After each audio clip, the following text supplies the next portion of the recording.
Hello students, today in this video we are going to learn the uses of ought to. ought to एक बहुत ही important model auxiliary verbs है।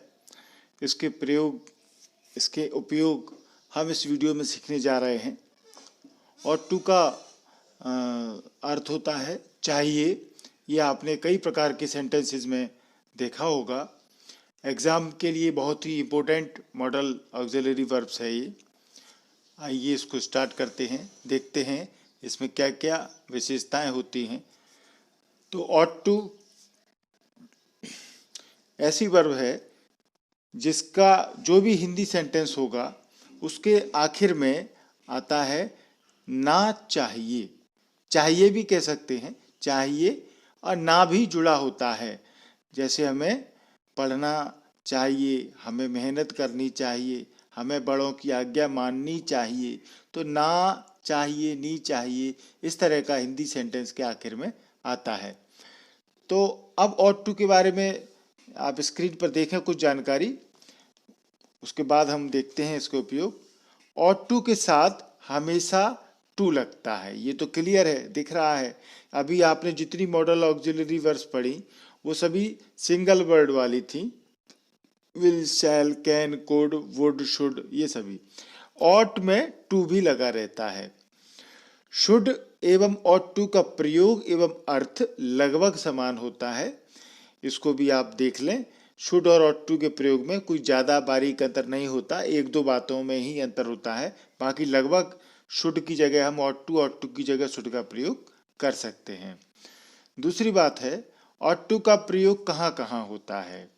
तो सबसे जो important चीज़ है कि जहाँ ought to का प्रयोग होता है और इसीलिए ought to को जाना जाता है और अधिकतर लोग इसका उपयोग करते हैं, वो है ought to का प्रयोग देश, समाज, माता पिता, बड़ों के प्रति, शिक्षकों के प्रति, जानवरों या पक्षियों के प्रति कर्तव्य या नैतिक दायित्व में इसका उपयोग होता है।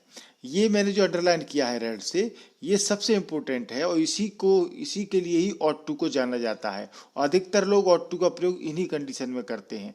बाकी कंडीशन है उनको हम पढ़ेंगे, पर ये सबसे इसका बेसिक और मेन इम्पोर्टेंट पॉइंट है। ought to का प्रयोग कोई भी देश संबंधी बात होगी, हमें देश की सेवा करनी चाहिए, राष्ट्रगान, राष्ट्रध्वज का सम्मान करना चाहिए, या माता पिता की आज्ञा माननी चाहिए, शिक्षकों की आज्ञा माननी चाहिए, बड़ों की आज्ञा माननी चाहिए, जानवरों या पक्षियों के प्रति जो हमारा मोरल ड्यूटी है, ऑब्लिगेशन है, वो भी ought to के प्रयोग में आता है। तो ये जो हमारे नैतिक दायित्व रहते हैं ये सब करने के, क्योंकि हम जानते हैं ये हमारे अच्छी विशेषताओं में माना जाता है। एक आदमी में ये सब विशेषताएं होनी चाहिए, तो इनमें हम ought to का प्रयोग करते हैं। इसके बाद फिर और प्रयोग क्या क्या होते हैं। सलाह, एडवाइस में इसका उपयोग होता है। प्रबल संभावना, स्ट्रांग प्रोबेबिलिटी, जब किसी बात की स्ट्रांग प्रोबेबिलिटी होती है, प्रबल संभावना, तब इसका उपयोग होता है। तार्किक आवश्यकता, जब लॉजिकल नेसेसिटी किसी बात की होती है तो उसको व्यक्त करने के लिए ought to का प्रयोग होता है।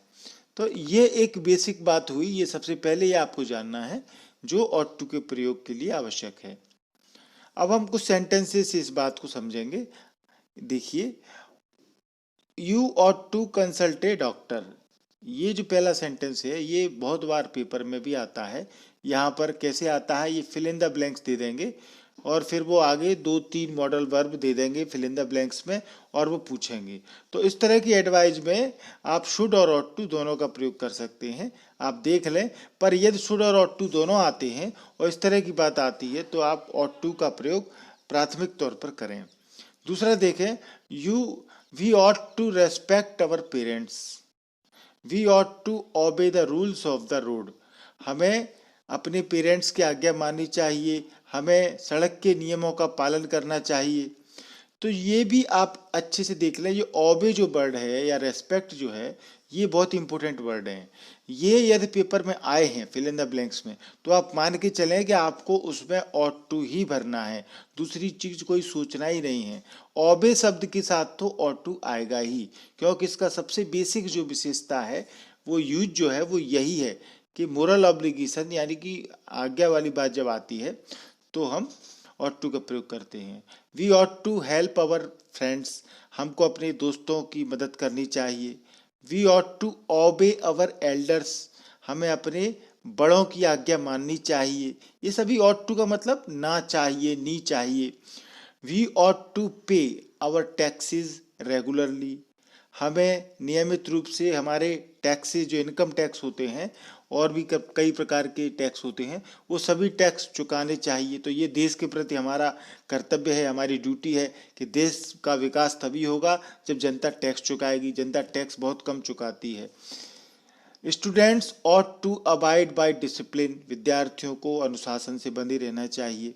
We ought not to kill birds and animal, हमको पक्षी और जानवरों को नहीं मारना चाहिए। We ought to protect our country, हमें हमारे देश की सुरक्षा करनी चाहिए। आपने ये जितने सेंटेंस देखे उन सभी सेंटेंसेस में ये एक विशेषता है कि उनमें मोरल ऑब्लिगेशन और ड्यूटी इस तरीके से आती है, हम ऑट टू का प्रयोग करते हैं। और देखें, we ought to love our country, हमें अपने देश से प्यार करना चाहिए। ठीक है। We ought to help those who are in need, हमें उनकी मदद करनी चाहिए जो जिनको हमारी आवश्यकता है। We ought to love our neighbours, हमें अपने पड़ोसियों से प्यार करना चाहिए। We are to sell off your old car, आपको अपनी पुरानी कार बेच देनी चाहिए। यू आर टू, ये एडवाइस है, मतलब एडवाइस में भी ऑट टू का प्रयोग होता है। किसी को हम सलाह देते हैं तो पुरानी कार बेच देनी चाहिए, इस प्रकार की एडवाइस है। You ought to help your poor friends, हमें अपने गरीब दोस्तों की मदद करनी, तुम्हें अपने गरीब दोस्तों की मदद करनी चाहिए। You ought to get better marks, आपको अच्छे नंबर प्राप्त करने चाहिए। We ought to serve the nation, हमें अपने देश की सेवा करनी चाहिए। ये सभी सेंटेंसेज में आप देखें, यानी हर सेंटेंस कोई ना कोई हमारी ड्यूटी बता रहा है। वो ड्यूटी, कर्तव्य, मोरल ऑब्लिगेशन हमारा, तुम्हारा, किसी का भी हो सकता है, परंतु जो हमारा कर्तव्य है, जो हमारा नैतिक दायित्व है, जो हमको करना चाहिए, तब चाहिए के लिए हम ऑट टू का प्रयोग करेंगे। और देखें, we ought to help our relatives, हमें अपने रिश्तेदारों की मदद करनी चाहिए। We ought to speak the truth, हमें सच बोलना चाहिए। You ought to study hard to achieve success, advice है कि सफलता प्राप्त करने के लिए आपको अध्ययन करना चाहिए। You ought to exercise regularly, आपको रेगुलरली एक्सरसाइज करना चाहिए, एडवाइस है। यू ऑट टू ओबे हर ब्रदर, उसे उसके भाई की आज्ञा माननी चाहिए। She ought to engage a lawyer in this case, उसे इस मामले में वकील को एंगेज करना चाहिए। तो ये एडवाइस है। यानी आप जितने सेंटेंस देख रहे हैं सब में या तो ड्यूटी है, मोरल ऑब्लिगेशन है, या फिर कोई एडवाइस है। स्ट्रांग प्रोबेबिलिटी, प्रबल संभावना का भी मैंने बताया आपको, वहां ऑट टू का प्रयोग होता है। He ought to win the race, उसे रेस जीतनी चाहिए। तो अब ये एक संभावना है, प्रबल संभावना है, हम एक्सप्रेस कर रहे हैं इस फीलिंग को। मैंने आपको बताया कि मॉडल ऑक्सिलरी वर्ब्स जो हैं, वो जो वक्ता है, जो कहने वाला है, चाहे तो वो ओरली बात कर रहा हो, मुंह से बात कर रहा हो किसी से, या फिर वो राइटिंग में उसने कुछ ऐसे पैराग्राफ कुछ ऐसा लिखा हो, तो वो कहने वाले की या लिखने वाले की कैसी मानसिकता है, कैसा उसका फीलिंग्स है, कैसी उसकी एक्सप्रेशंस है, उसके आधार पर हम ये मॉडल ऑक्सिलरी वर्ब्स का प्रयोग करते हैं। एक दूसरा आपको है लॉजिकल नेसेसिटी, यानी कि कोई तार्किक आवश्यकता है, कानूनी बात है, तब हम ऑट टू का प्रयोग करते हैं। ये सेंटेंस आप देख सकते हैं, Manoj ought to start at once, Manoj को तुरंत शुरू करना चाहिए। She ought not to be late, उसे लेट नहीं होना चाहिए, ये लॉजिकल नेसेसिटी है, कोई तार्किक आवश्यकता है। तो इन चीज़ों को एक्सप्रेस करता है ऑट टू। अब देखें, ऑट टू का नेगेटिव होता है ऑट नॉट टू, या इसकी शॉर्ट फॉर्म होती है ऑटंट टू। अब यहाँ नोट करने वाली बात हम लिख रहे हैं, ought to के साथ नॉट का प्रयोग किसी दायित्व को पूरा न करने के लिए, यानी कोई मोरल ऑब्लिगेशन था, ड्यूटी थी, वो हमने नहीं किया, या एडवाइस कोई है, तो हम नेगेटिव का उपयोग करते हैं। She ought not to treat her friends like this, ठीक है ना, उसे उसके दोस्तों से इस तरह से व्यवहार नहीं करना चाहिए। Children ought not to watch TV so long, बच्चों को इतने ज्यादा समय तक टीवी नहीं देखनी चाहिए। अब यहाँ पर टीवी की जगह मोबाइल हो सकता है, मोबाइल नहीं चलाना चाहिए, कुछ भी एडवाइस जो कि उसको नहीं करनी चाहिए। You ought not to talk to the teachers in this manner, आपको इस तरीके से शिक्षकों से बात नहीं करनी चाहिए। You ought not to smoke so much, आपको ज़्यादा धूम्रपान नहीं करना चाहिए, सिगरेट नहीं पीना चाहिए।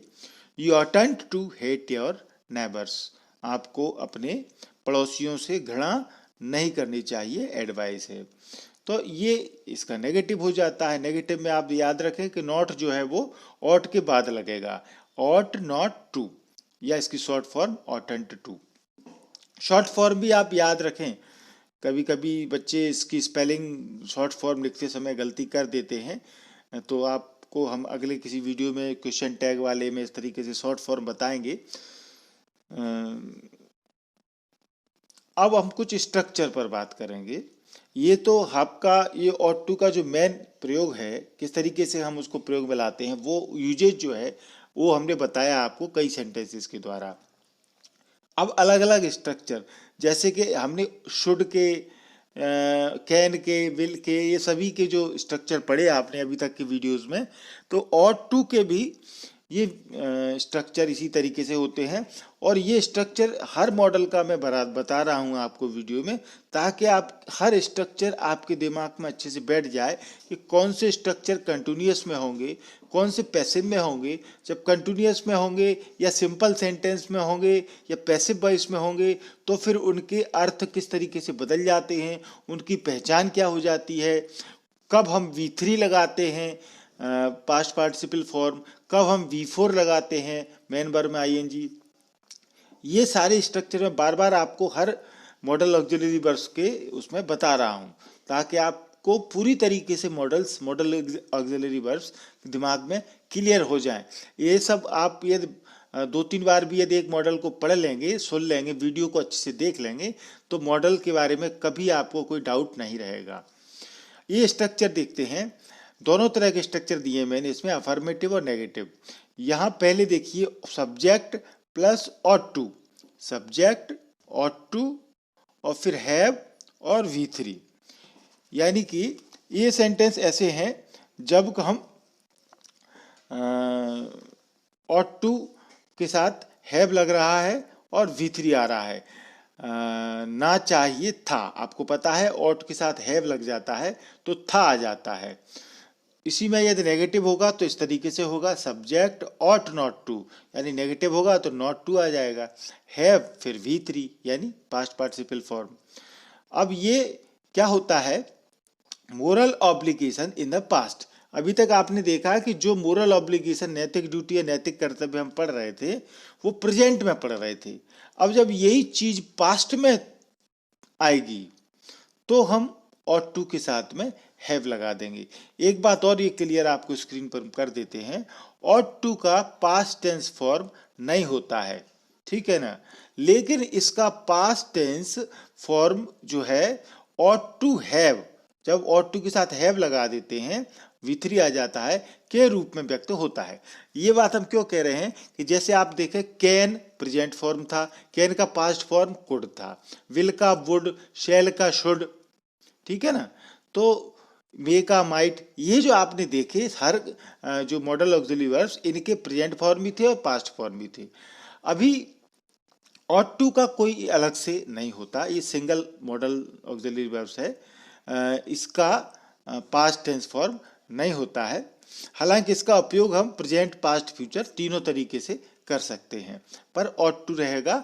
अब पास्ट में जब उसका उपयोग करेंगे तो इसके साथ में हैव लग जाता है स्ट्रक्चर में, जो क्या बताता है, कार्य संपन्न होना चाहिए था और वह कार्य नहीं किया गया। मैक्सिमम ऑक्सिलरी वर्ब्स जो हैं, आपने अभी तक जो वीडियो देखे होंगे उनसे पता आपको लग गया होगा कि हैव लगने के बाद ये हो जाता है कि जो काम होना था वो नहीं हो पाया। तो अभी तक आप क्लियर हो गए होंगे। तथा इसका नकारात्मक रूप ought not to have V3 जो वो क्या बताता है, डिसअप्रूवल बताता है, यानी कोई काम की नामंजूरी, अस्वीकृति को व्यक्त करता है, वो काम नहीं किया। तो ये अब हम इसके कुछ सेंटेंस देखेंगे। पहले अफर्मेटिव ought to have के देखते हैं, फिर ought not to have के देखेंगे।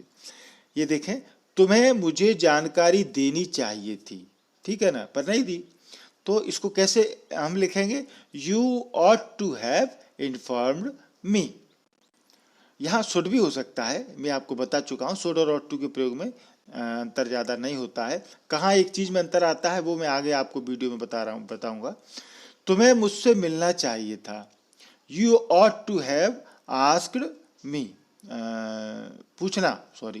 तुम्हें मुझसे पूछना चाहिए था, you ought to have asked me।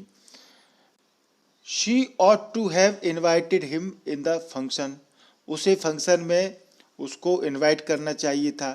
इसका मतलब ये है, बट हुआ क्या, she didn't invite him, उसने उसको इनवाइट नहीं किया, ठीक है ना। तो जब करना चाहिए था और नहीं किया, तब हम ought to के साथ में have लगा देते हैं। He ought to have helped Ram in that manner, उसे उस तरीके से राम की मदद करनी चाहिए थी, पर क्या हुआ, but he didn't help Ram, परंतु उसने राम की मदद नहीं की। ही ought to have opposed the change, उसे परिवर्तन का विरोध करना चाहिए था। परिवर्तन का यानी कि कोई ऑफिस का या स्कूल का कोई काम करने का तरीका है, ढंग है, जो चला आ रहा था परंपरागत, अब वो कुछ बदल गया है, एडवांस टेक्नोलॉजी आ गई है या कुछ हो गया है, तो परिवर्तन हो गया है उसके सिस्टम में, तो उसे उस परिवर्तन का विरोध करना चाहिए था। बट ही डिडंट अपोज, परंतु उसने अपोज नहीं किया। Students ought to have come in time, विद्यार्थियों को समय पर आना चाहिए था, पर क्या हुआ, but they didn't come in time, परंतु वे समय पर नहीं आए। ये ब्रैकेट में जो हम लिख रहे हैं वो आप ये ना माने सेंटेंस के साथ जुड़ा हुआ है, इसका मतलब यही है कि हम वो सेंटेंस का भाव आपको बता रहे हैं, उसका एक्सप्रेशन क्या है वो आपको बता रहे हैं, उसका मीनिंग क्या है। She ought to have stopped at the traffic light, उसे ट्रैफिक लाइट पर रुक जाना चाहिए था, पर नहीं रुका भैया, नई नई स्कूटी खरीदी है तो स्कूटी जा रही है फर्राटे से, लाल बत्ती न हरी बत्ती कुछ नहीं दिख रहा उसको, तो बट शी डिडंट स्टॉप, परंतु वो नहीं रुकी, रुकना चाहिए था पर वो नहीं रुकी। You ought to have worked hard, तुम्हें कठोर मेहनत करनी चाहिए थी। आई ought to have visited my sister yesterday, मुझे मेरी बहन से कल मिलना चाहिए था, पर वो नहीं मिला, यानी वो सारे काम जो हमको करने चाहिए थे और हमने नहीं किए। He ought to have seen the film, उसे फिल्म को देखना चाहिए था। She ought to have obeyed her husband, उसे उसके पति की आज्ञा माननी चाहिए थी। You ought to have helped your brother, तुम्हें अपने भाई की मदद करनी चाहिए थी। यानी कि जब हैव लग जाए, चाहे वो शुड के साथ लगे चाहे ought to के साथ लगे, तो वो काम उसको करना चाहिए था पर नहीं किया।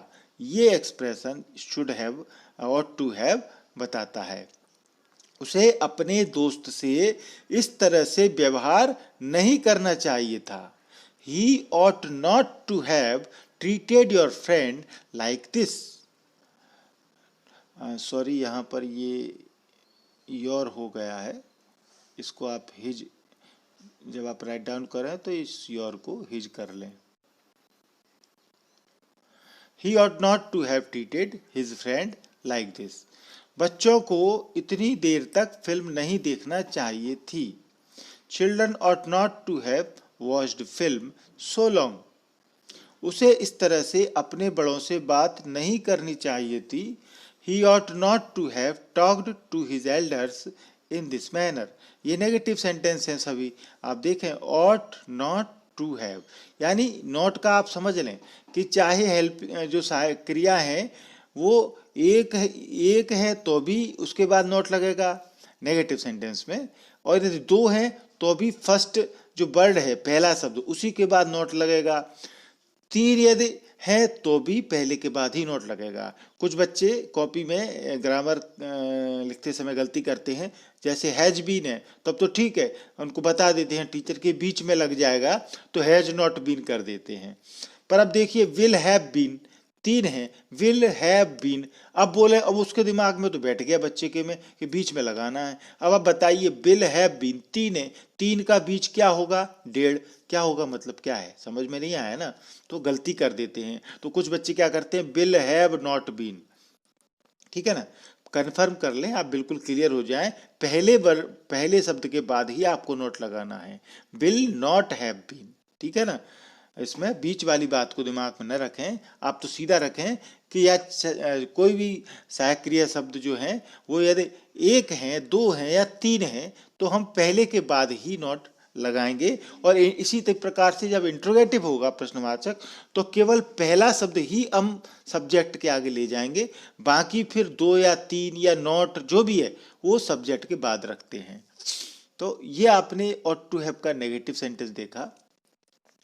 अब जो हम आपको बताने जा रहे थे कि शुड और ऑट टू में एक अंतर है, वो अंतर क्या है वो आपको स्क्रीन पर दिख रहा होगा। फॉर्मल नोटिस, ऑफिशियल नोटिस जिसको बोलते हैं, या कार्यालय संबंधी कोई नोटिस होते हैं, या अन्य कोई सूचना जो या तो परीक्षा संबंधी हो या इस तरीके से कोई बात हो, तो शुड का प्रयोग किया जाता है, ऑट टू का नहीं किया जाता। जैसे सेंटेंस देखें आप, students should be prepared to donate the blood, विद्यार्थियों को ब्लड दान करने के लिए तैयार होना चाहिए। तो ये एक ऑफिशियल एक इस तरह की सूचना है जिसको हम शुड का प्रयोग कर रहे हैं, यहाँ ऑट टू का प्रयोग नहीं होगा। Travellers should be in position of the following documents, ठीक है, जो भी ट्रेवलर है उसको इस प्रकार के डॉक्यूमेंट अपने उसके पास होने चाहिए। On hearing the alarm bell, चेतावनी की घंटी सुनने के बाद, जब जैसे कि क्लासेस में पीरियड स्टार्ट होता है या पीरियड ख़त्म होता है तो कुछ स्कूलों में बेल बजती है, कुछ में इलेक्ट्रॉनिक रहती है रूम में, या फिर किसी स्कूल में एक ही घंटी होती है। तो the teachers should leave their classrooms immediately, तुरंत क्लासरूम छोड़ देना चाहिए घंटी बजते ही। तो ये कुछ ऐसी इंफॉर्मेशन है, नोटिस हैं, यहाँ पर हम शुड का ही प्रयोग करेंगे, ऑट टू का प्रयोग नहीं करेंगे। एक नोट करने वाली बात ये भी है, ऑट टू का प्रयोग प्रेजेंट पास्ट फ्यूचर में समान रूप से हो सकता है, इसका कोई अलग से वर्ड में चेंज नहीं होता। अब हम आपको कुछ स्ट्रक्चर बताएंगे, जैसा कि हम हर वीडियो में आपको बताते हैं, कुछ कंटिन्यूअस वाले, प्रेजेंट वाले, कुछ पैसिव वॉइस वाले। तो कंटिन्यूअस यानी कि जहाँ रहा शब्द आता है, रहे होना चाहिए। अभी तक हमने देखा चाहिए या चाहिए था, ना चाहिए था, ना चाहिए। हाँ, हम देखेंगे रहा वाले, ठीक है। इस प्रकार के हमने और भी आपको इससे पहले बताए हैं शुड में और अन्य वीडियो में। तुम्हें परीक्षाओं के समय इस तरह फिल्म नहीं देख रहे होना चाहिए। अब आखिर में क्या है, रहे होना चाहिए। ये रहा जो आ गया यानी ये कंटिन्यूअस होगा, और हम वहाँ क्या लगाएंगे, V4 यानी मेन वर्ब में ING। तो you ought not to be seeing film during examination, उसे अपने शिक्षकों से इस तरह से बात नहीं कर रहे होना चाहिए। She ought not to be talking यानी V4 आ गया मेन वर्ब में ING to her teachers in this manner। तो ये एक स्ट्रक्चर है जहां पर आप ought to के साथ में हम B लगाएंगे और V4 का प्रयोग होगा। अब यहाँ देखिए रहे होना चाहिए, ये था इसका अर्थ, देख रहे होना चाहिए। अब यहाँ पर ही यदि था आ जाए, रहे होना चाहिए था, ठीक है, तब आप क्या करेंगे, तो अभी तक आप सीख गए होंगे, देखिए ought to have been, यानी फिर हम बी का प्रयोग नहीं करेंगे, वहां क्या आ जाएगा, have been आ जाएगा। ought to have been continuous में, तो subject plus ought to have been V4 आएगा, ऑब्जेक्ट आएगा, रहे होना चाहिए था। उसे परीक्षाओं के समय में फिल्म नहीं देख रहे होना चाहिए था। ठीक है, तो ही ought not to have been negative हो गया। देखो अभी मैंने जो बात आपको बताई, ought पहला वर्ड है, फिर हमने नॉट लगाया, बाकी फिर 2 या 3 जो भी शब्द बचे हैं वो नॉट के बाद ही आ रहे हैं, तो ये आप नेगेटिव में ध्यान रखें। ही ought not to have been seeing film during examination, ठीक है ना, यानी था आ गया तो हम तुम्हें मेरी अनुपस्थिति में इस तरह नहीं रो रहे होना चाहिए था, ये जो था आ गया तो फिर हम ought to have been लगाएंगे। You ought not to have been crying in my absence in this manner। तो अब आपने देखा रहे होना चाहिए तो ought to be, और रहे होना चाहिए था आ गया तो ought to have been, और कंटिन्यूअस में इस प्रकार से हम V4 का प्रयोग करेंगे। अब आप कुछ इस तरह के देखें जिनमें कीप का प्रयोग होता है। कई बार हम देखते हैं सेंटेंसेस स्पोकन इंग्लिश में बोलते समय इस तरह के सेंटेंस आते हैं, subject plus ought to, keep plus V4 और ऑब्जेक्ट, ते रहना चाहिए, यानी ते शब्द आ जाता है। तुम्हें पत्थरों को इसी तरह सड़क पर से हटाते रहना चाहिए, हटाते रहना चाहिए, कोई काम करते रहना चाहिए, तो हम कीप का प्रयोग करते हैं, या प्रैक्टिस से इसको सीख सकते हैं। You ought to keep, you ought to keep, keep लगा, फिर रिमूविंग यानी V4 stones from the road in this manner, you ought to keep removing stones from the road in this manner. हमें सफलता प्राप्त न होने तक लगातार मेहनत करते रहना चाहिए, ते रहना चाहिए। We ought to keep trying till we get success. जब वह खांस रहा हो तब उसे सिगरेट नहीं पीते रहना चाहिए, पीते रहना चाहिए, यानी कि कोई काम हो रहा है, कीप, कीपिंग। तो while he is coughing, खांस रहा हो यानी coughing, then he ought not to keep smoking, तो फिर उसे सिगरेट नहीं पीते रहना चाहिए। तो इस प्रकार से हम ought to के साथ keep का प्रयोग करेंगे, यानी कि ते रहना चाहिए, और जब ते रहना चाहिए था आ गया यानी था लग गया तो फिर ought to have आ जाएगा, ठीक है ना, ought to have हो गया, और हैव आ जाएगा तो फिर केप्ट लगेगा कीप की जगह पर, क्योंकि ये थर्ड फॉर्म आ जाएगी फिर, और उसके बाद केप्ट लगेगा और फिर V4 यानी ING, ते रहना चाहिए था। देशभक्तों को राष्ट्रीय झंडे इसी तरह सड़क पर से हटाते रहना चाहिए था। The patriots ought to have kept, ठीक है, ought के साथ have लगा है तो kept removing the national flags from the road in this manner, क्योंकि कई बार हमने देखा है 15 अगस्त 26 जनवरी को बच्चे लोग जो होते हैं वो झंडा शौक से तो ले जाते हैं, पर जब कार्यक्रम खत्म हो जाता है तो झंडों को फेंक देते हैं, मैदान में ही पड़े रहते हैं झंडे तो पैरों के नीचे, तो ये एक हमारे राष्ट्रीय झंडे का अपमान है, ऐसा नहीं करना चाहिए। आप जब भी कभी इस तरह की चीज़ें देखें, देवताओं की तस्वीरें हों या झंडे हों, तो उनको उठा करके उचित स्थान पर रख देना चाहिए। हमें सफलता प्राप्त न होने तक लगातार मेहनत करते रहना चाहिए था। We ought to have kept trying till we get success। इसी तरीके से ये सेंटेंस भी हो जाएगा, जब तुम खांस रहे हो तब तुम्हें सिगरेट नहीं पीते रहना चाहिए था, ठीक है ना, कैसे हो जाएगा, while you are coughing then you ought not to have kept smoking। तो इस प्रकार से हम ये सेंटेंस करेंगे। अब कुछ सिंपल सेंटेंस देखते हैं। सिंपल इसलिए बोलते हैं इनको क्योंकि इनमें वर्ब नहीं आती है, यहाँ पर V3 V4 नहीं रहता है, सब्जेक्ट रहेगा और टू बी, ठीक है, और नाउन एडजेक्टिव रहेगा, वर्ब नहीं रहेगी, इसलिए सिंपल सेंटेंस बोला है। तुम्हें उसकी बेइज्जती पर खुश नहीं होना चाहिए था। You ought not to be happy at his insult. तुम्हें मेरी जीत पर खुश होना चाहिए, होना चाहिए, क्या आता है इनमें, होना चाहिए। You ought to be happy on my victory. निरीक्षण के समय प्राचार्य को उपस्थित होना चाहिए। The principal ought to be present at the time of inspection, ठीक है, इसमें वर्ब नहीं है तो इस प्रकार से हम ought to be के साथ में इनका उपयोग करेंगे।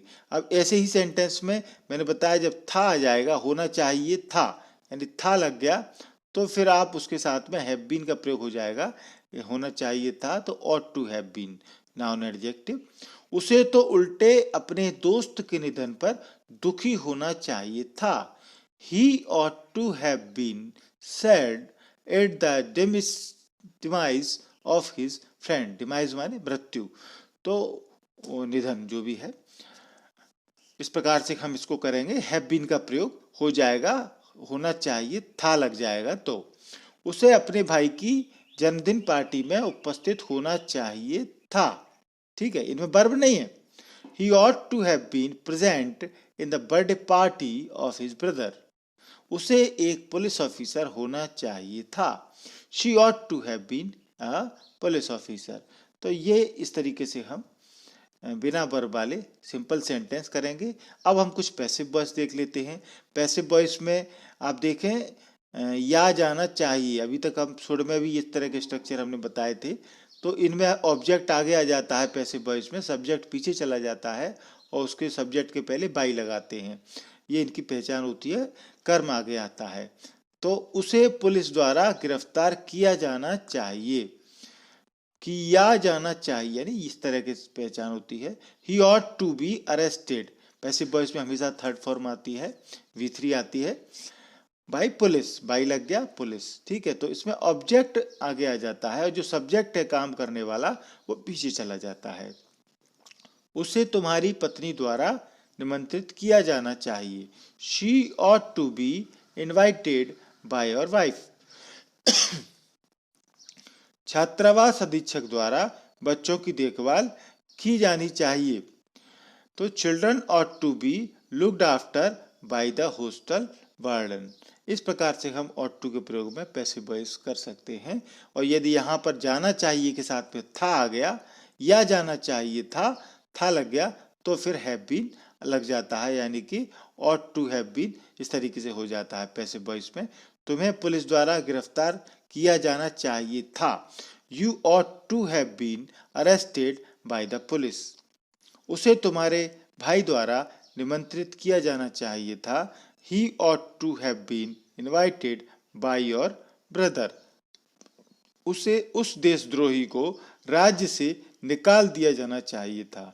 That traitor ought to have been expelled from the state. तो इस तरीके से पैसिव वॉइस में ये सेंटेंस हम करेंगे, ऑट टू हैव बीन का प्रयोग करेंगे, V3 लगेगा। ये वीडियो आपको पसंद आया होगा तो इस वीडियो को लाइक जरूर करें। लाइक करने से हमको पता लगता है कि आपको हमारे ग्रामर के सारे वीडियो पसंद आ रहे हैं। लाइक करने के लिए आपको ये लाइक वाला जो बटन है, थंब वाला, ये दबाना है। ये जितना ज़्यादा दबाएंगे तो हमको प्रोत्साहन होता है अच्छे से अच्छा वीडियो बनाने के लिए। चैनल जरूर सब्सक्राइब कर ले, आपको अंग्रेजी लाइफ टाइम काम आने वाली है। MP इंग्लिश क्लासेस के साथ जुड़े रहें तो आपके लिए इंग्लिश सीखना बहुत ही आसान हो जाएगा। सब्सक्राइब करना चैनल को बहुत ही सरल है। ये लाल से आपके वीडियो के नीचे मोबाइल में देखें, सब्सक्राइब लिखा हुआ आ रहा होगा, इसको आप टच करेंगे। इसको टच करते ही चैनल सब्सक्राइब हो जाएगा और ये लाल कलर का सब्सक्राइब इस तरीके से वाइट कलर में बदल जाएगा, यानी चैनल सब्सक्राइब हो चुका है। इसका मतलब आपके पास वीडियो अब आने लगेंगे। और बेल आइकॉन को दबाना न भूलें। इसमें इसको दबाते ही 3 ऑप्शन आएंगे, इसमें ऑल वाला ऑप्शन आपको दबाना है। ऑल वाले ऑप्शन को दबाते ही मैं जितने वीडियो बनाऊंगा, वीडियो बनाते ही आपके पास पहुंच जाएंगे। आपको कहीं कोई सर्च करने की ज़रूरत नहीं है। तो समझ गए होंगे आप सब्सक्राइब करना कितना आसान है, कितना इम्पोर्टेंट है, और सब्सक्राइब करना फ्री है, कोई प्रॉब्लम नहीं है। इस वीडियो को देखने के लिए आपका धन्यवाद। Thank you.